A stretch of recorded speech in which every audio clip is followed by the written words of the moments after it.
It really gives me a great pleasure being here amongst my colleagues and professors from the Ain Shams Society of Neonatal Care. I'm really glad being here among you, and I don't want to forget anyone from the organizing committee. Thank you very much for inviting me, Dr. Heba, Dr. Hisham, Dr. Manal, Dr. Safa. I really would like to thank everyone for this kind invitation. Actually, I would like to take you into an emergency best from the other end. I really enjoyed the previous presentation speaking about urological and orthopedic complications and emergencies in neonates. And I'm in love with the neonatology specialty. If I wasn't a maxillofacial surgeon, definitely I would have chosen neonatology as a specialty when I was graduated from the medical school.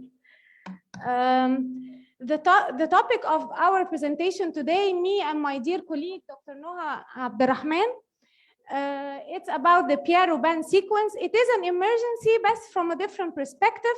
This child is unable to breathe and unable to feed. So it is considered an emergency. And we were invited many times to neonatology departments in different parts of Cairo, seeing and examining these children in order to be able to achieve patent airway and improve the feeding. The reason we are here today is to exchange knowledge and exchange the experience.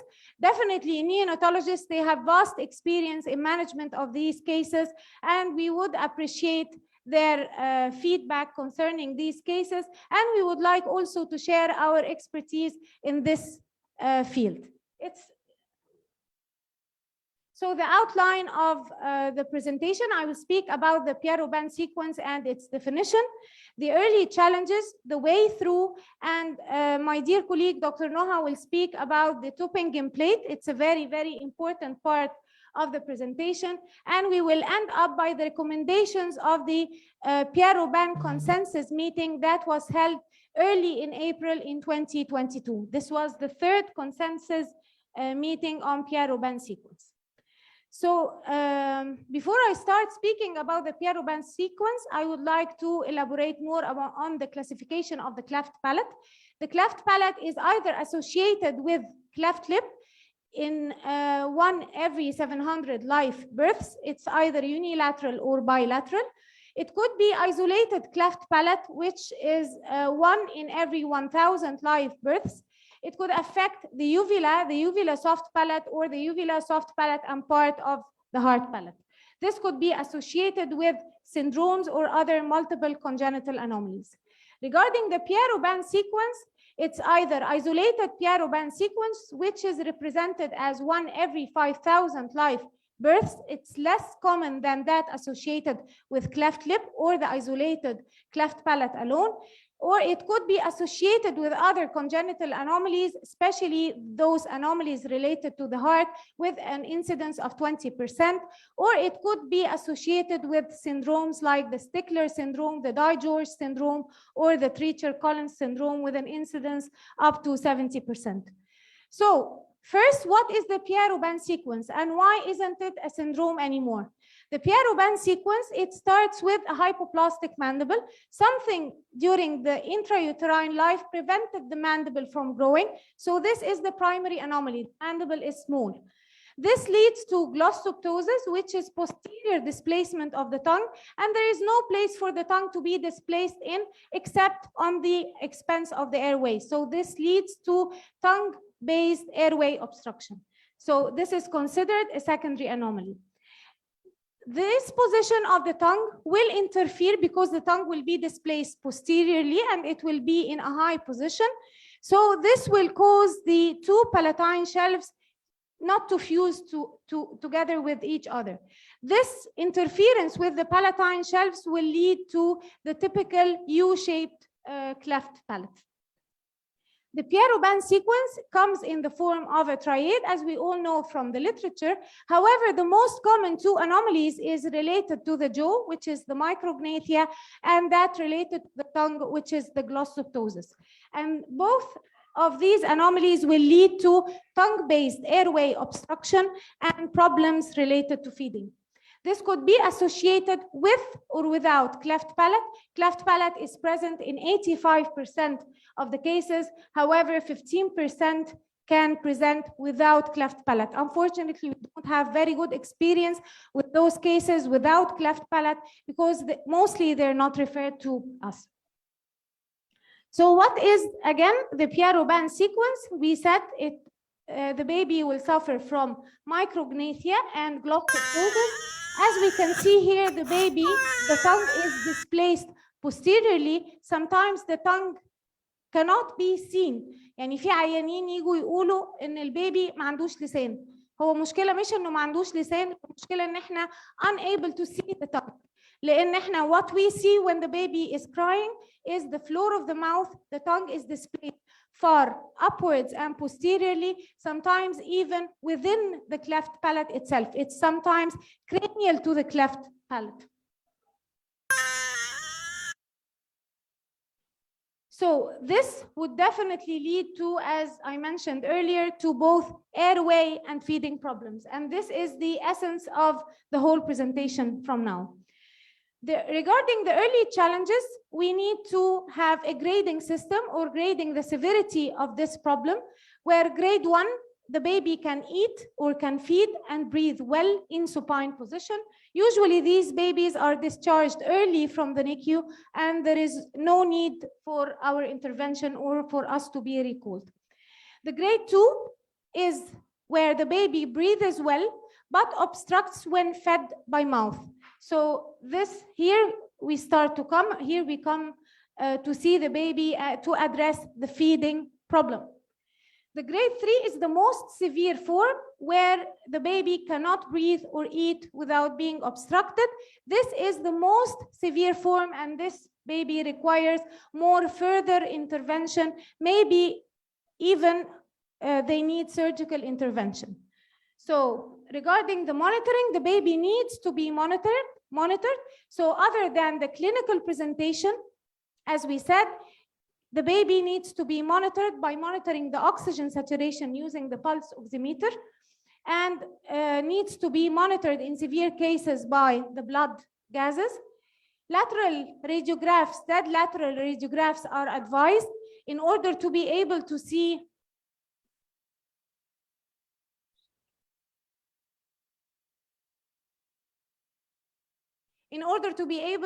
the relationship between the tongue base and the posterior pharyngeal wall. Here we can see it's very obvious that the tongue is displaced far posteriorly and superiorly.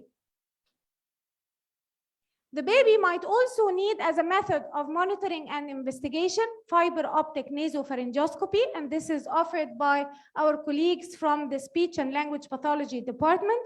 In some cases where the oxygen saturation is constantly below 80%, this baby needs polysomnographic assessment. This is done through a team approach. Other investigations are also ordered, like comprehensive pediatric assessment, genetic counseling, in order to exclude or to prove the presence of multiple congenital anomalies or syndrome. Echocardiography is also a must for these children to detect congenital heart malformations. Abdominopelvic ultrasound is necessary. Supporting the parents through this process is mandatory, and this is done by the whole team, and other assessments are requested based on case presentation. So as with any other cleft case, these investigations are mandatory. Regarding the assessment of the respiration or presence of respiratory distress, here we can see in this video most of the manifestations related to respiratory distress. We can see abnormal respirations, we can see apnea, the sound was loud enough you could the grunting sound, head bobbing is obvious, nasal flaring, retrosternal retractions can be seen if the baby has closed on. Color changes, you can see here that the baby is pale, the baby might also be cyanotic in severe cases, and all these will lead to altered mental states. Also, the weight gain is affected. So this is one of the early challenges. The weight gain is affected. The baby might even reach the status of failing to thrive. So the weight of the baby should be monitored very closely. So the management dilemma here, it's all about the interactions between the different team members. It starts with the neonatologist who brings the cleft surgeon to see the child, and then the cleft surgeon, if the baby requires non-surgical measures, would seek the assistance and the guidance of the orthodontist and the speech and language pathologists and maybe other specialties based upon the need of each case. We have different concerns in this situation. The first one is immediate concerns related to feeding and airway, and I will talk about them in a moment. And the delayed concerns are related to cleft palate repair. Usually we advise delaying the cleft palate repair in babies born with Pierre sequence, especially those who suffered from severe respiratory distress when in their early neonatal phase. And this is delayed or postponed based upon monitoring of the airway and weight gain of the child. The baby will definitely require the need of fiber optic intubation during anesthesia to perform the cleft palate repair. So this is very important. And we need to reserve a pediatric ICU bed for the baby. So after coming out from the cleft palate repair operation, the bed is ready for the baby in order to manage and monitor the baby closely after surgery. Regarding the catch-up growth, usually the mandible in simple cases or in mild to moderate cases can catch up the growth in the early phases of intervention. However, in some cases, the catch-up growth is not evident before 4 to 6 years of age. Regarding the way through, we need to manage these cases in a systematic approach. And with any systematic approach, we need to follow the ladder or follow an algorithm as suggested in literature. So the ladder, the bottom of the ladder, starts with the non-surgical management, and going towards the top of the ladder, there lies the surgical management protocols. First, I will speak about two things. I will speak about the feeding and the airway. The feeding, we need to monitor the weight gain of the baby between 150 to 200 grams per week. And we need to assess the baby for desaturation and assess for aspirations. Definitely, feeding from the mother or regular bottle feeding are not advised tactics in these babies. Special feeding bottles like the special feeder or the Haberman feeder by Medela or its imitation by which is called the Japelu.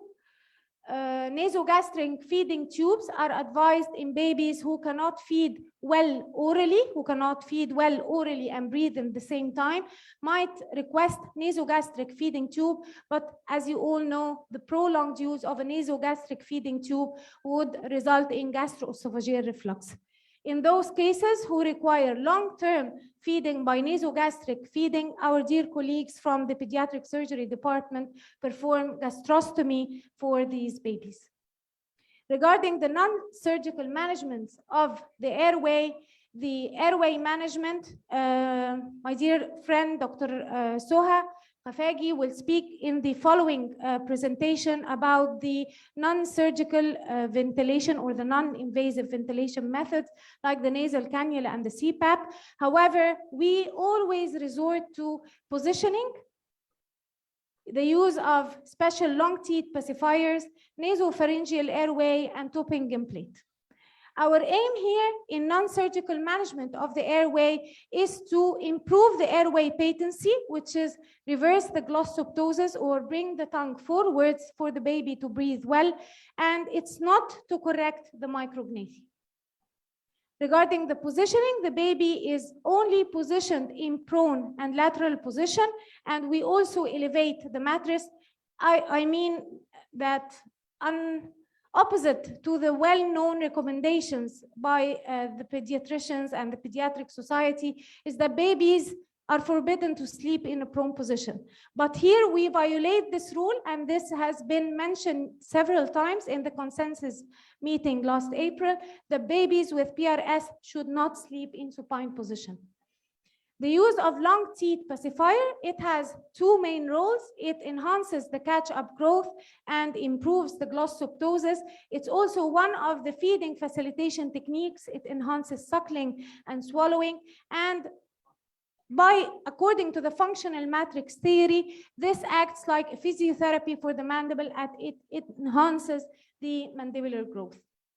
But we need to take very good care that the placement of the pacifier, it's not placed horizontally in the floor of the mouth, otherwise it will push the tongue even further posteriorly, causing more airway obstruction. However, we need to place the pacifier into an upward, backwards, and then downward position in order to be able to bring the mandible anteriorly and the tongue anteriorly.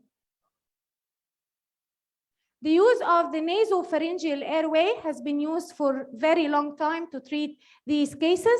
However, it only addresses the airway and has no role in feeding. Even though it's a very good measure, it has no role in feeding or in assisting feeding.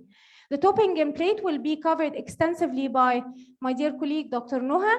However, it serves a double function. It improves both the airway, it improves the glossoptosis by bringing the tongue forward, and it also improves the feeding. So we consider the Tübingen plate as an intermediate intervention between the non-surgical intervention and the surgical intervention. So before jumping to the surgical management, we need to consider the use of the Tübingen plate. Regarding the surgical management, it's either tongue-lip adhesion, distraction osteogenesis, and or the use of tracheostomy tubes. I would like to highlight the fact that surgery is only reserved for cases that are not responding to conservative management and not responding to the Tübingen plate. Regarding the tongue-lip adhesion, most commonly it tears apart. It's not a very long-term procedure. It tears apart very early post-surgically. It requires that the baby is put to sleep, so it's not very easy. Not all the anesthetists would agree to anesthetize the baby at this early phase, and definitely it will require the use of fiber optic intubation in order to perform. The second technique, which is the most common surgical management technique, is the distraction osteogenesis. It's like the Elizarov used in orthopedics. It advances the mandible, it brings new bone, new soft tissue into the mandible, and it improves the retrognathia or the micrognathia.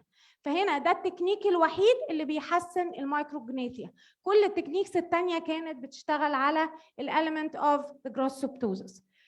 In order to consider this procedure, we need to assess very meticulously the risk versus benefits on both the short term as well as the long term. لأن الديستراكشن osteogenesis مش بس ليه effects على الشورت term وممكن الطفل يحتاج tracheostomy during the procedure، لا كمان on the long term الطفل ده could suffer from mandibular deformity، defect في التيث لأن في سنان كتير بتتشال in order to achieve الديستراكشن. indications في several indications for distraction, especially الأطفال اللي عندهم multiple level obstruction أو required gastrostomy as a surgical feeding intervention وما عندهمش catch up growth. However, the failure of mandibular distraction osteogenesis is seen in babies or neonates with neurological impairment, severely syndromic cases, and those with very low birth weight.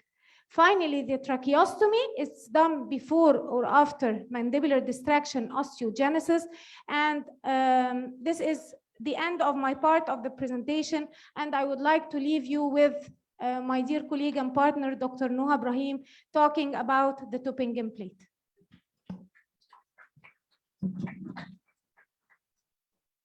Thank you, Dr. Marwa. I'm Noha Abdelrahman. I'm an orthodontist, so I'll be talking about the Tübingen palatal plate. Tübingen palatal plate is named after the small city in Germany that's next to Stuttgart, and it's called where there's a university of Tübingen, where the plate was first used. And that's the first place where the plate has been used, and it has been gaining popularity slowly all around the world because of its great benefits that we have all been observing. So just a quick recap for what Dr. Marwa was already saying about the challenges that we have with the Pierre Rubin infants. The main challenge is the upper airway obstruction. Of course, there are feeding problems, and that could be secondary to the respiratory problems. However, any intervention, to say whether this intervention is a good intervention or not, it should be it should be assessed by its ability to improve the respiratory and the weight gain problem. So our initial diagnosis should be done through teamwork, through the neonatologist, the speech pathologist, cleft surgeon, and the orthodontist. We all have an initial diagnosis and decide on the treatment plan. After exhausting all conservative measures, we could start looking to the Tübingen palatal plate, which is a minimally invasive procedure, before rushing to the more invasive surgical procedures.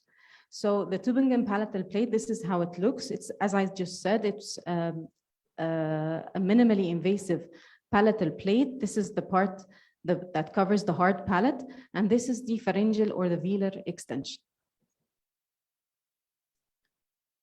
This part is responsible for pushing the tongue forward, pushing the dorsum of the tongue forward, thus releasing the obstruction, the airway obstruction backwards, okay? And it erects the epiglottis as well.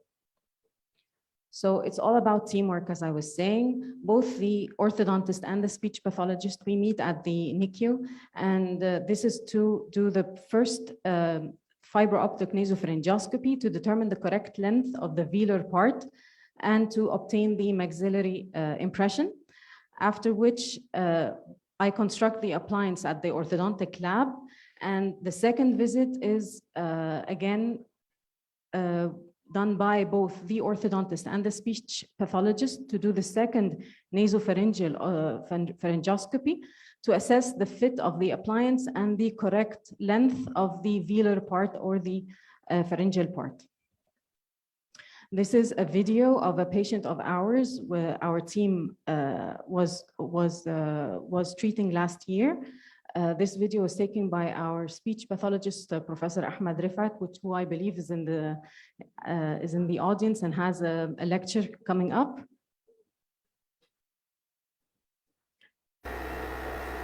So this is a video. This is the nasopharyngoscopy. This is the oral cavity. As you can see, the hard palate, the cleft in the hard palate, and the soft palate as well. And the tongue with its glossoptosis moving backwards into the cleft.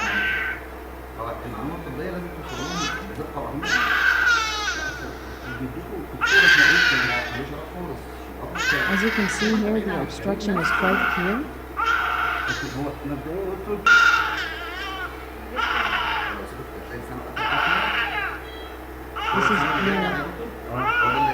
as you can see here, this is the epiglottis, and you can see the obstruction, which is quite clear.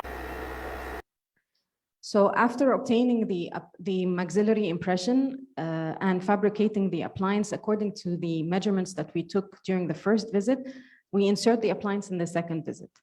And then we take the lateral head to confirm the correct extension. And as you can see here, it ends just above the epiglottis. And this is the view without the Tübingen palatal plate in place. This, as you can see, the obstruction. This is the epiglottis, and as you can see, this is the tip of the velar extension of the plate, the blue part. This is the tip of the plate, and you can see how it's pushing the tongue forwards and erecting the epiglottis and opening up the airway. So how do we make sure that the plate is working? It's almost immediate that we see or hear improvements in the respiratory noises. As I'm inserting the appliance, I could feel the tongue pushing it forwards, and that's called leverage during insertion of the appliance. That's why we need to fix the appliance from the facial. There's almost immediate improvement in feeding, and we need further monitoring, of course, during by using sleep studies to make sure that the obstructive sleep apnea has been improved as well. So this is our patient that you have seen the video. This is just after birth. This is her mandible. As you can see how retrognathic it is. And this is 1 year afterwards. As you can see, the mandibular catch-up growth that has happened, which is quite impressive. And now she is ready for palatal cleft repair. So the evidence of this plate, whether it's working or not, the first randomized clinical trial that was done in 2007 by this team, the team in the University of Tübingen, and they concluded that they found that it was clinically significant improvement of the upper airway obstruction, and they found that this appliance would be very useful for these type of patients. And the same team again published in 2017 several modifications for the appliance according to the different types of obstructive airways that these patients are seen with. And they again concluded that this appliance, even with its modifications, still benefit the patients a great deal. And it acts as a causal treatment as it induces the growth of the hypoplastic mandible and counteracts the potential oropharyngeal and muscle deficiencies as well. So it's from our personal experience dealing with these patients, we are still within the learning curve. We have learned a lot. We have reached a final protocol that allows us to treat these patients who are in an emergency state quickly and efficiently as much as we can. The earlier the referral from the neonatologist, the better the patient adapts to the appliance, the better the parent cooperation with the appliance, and the improved feeding and of course respiratory resolve of the obstruction. And I cannot stress enough that this is a life-saving device that is minimally invasive, and we as a team can benefit a lot, or we can serve these patients a lot if we were given the chance at the right time. So as Dr. Marwa was saying, last April, there was the Robin sequence consensus meeting where they reached the consensus that these patients should be treated with a team approach. They need close monitoring. These babies should be positioned in a prone position. If there would be an orthopedic appliance, it should be the Tübingen palatal plate. The surgery should be any type of surgical intervention should be the last resort where there are severe mixed sleep apneas. Cleft palate can be delayed, and catch-up growth is usually seen by 4 to 6 years of age. Thank you very much for your time.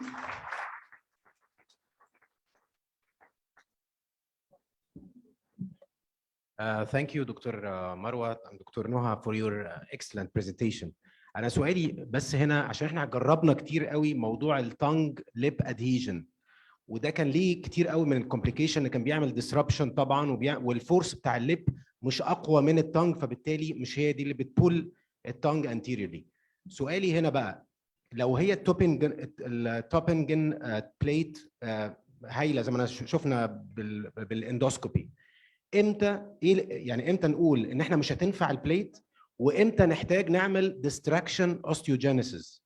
لان طبعا برضو التراكيوستومي من الحاجات اللي ليها a lot of morbidities ومورتاليتيز even، فاحنا نادرا لما البيبي بيحتاج تراكيوستومي، فما بنوصلش لكده حتى لان تيم موافقنا على كده. امتى بقى نقول ان مش هنستخدم بليت، وامتى نحتاج نعمل ديستراكشن اوستيوجينيسيس؟ شكرا. ممكن ارد على السؤال ده؟ Thanks for your nice comment, Dr. وائل.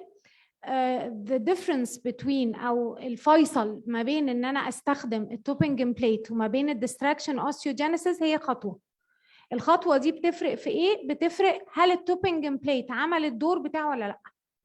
يعني التوبنجن بليت مفروض يمبروف الجلوسوبتوزيس، يمبروف الفيدنج، يمبروف الكاتش اب جروث بتاع الماندبل، ويمبروف كمان الويت جين. If we cannot improve the weight gain with airway obstruction by the Tübingen plate, even trying to change the appliance, doing another one, then this could be an indication for distraction osteogenesis. تمام؟ يعني هي بس الخطوة دي في improvement ولا ما فيش improvement؟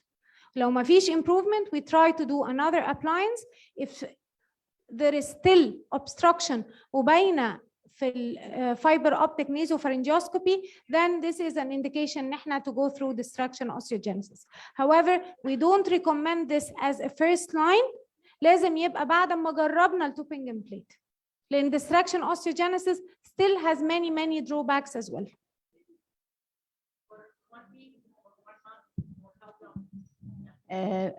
Please, questions after the end of the session, because there is. Yeah, it's 3 months.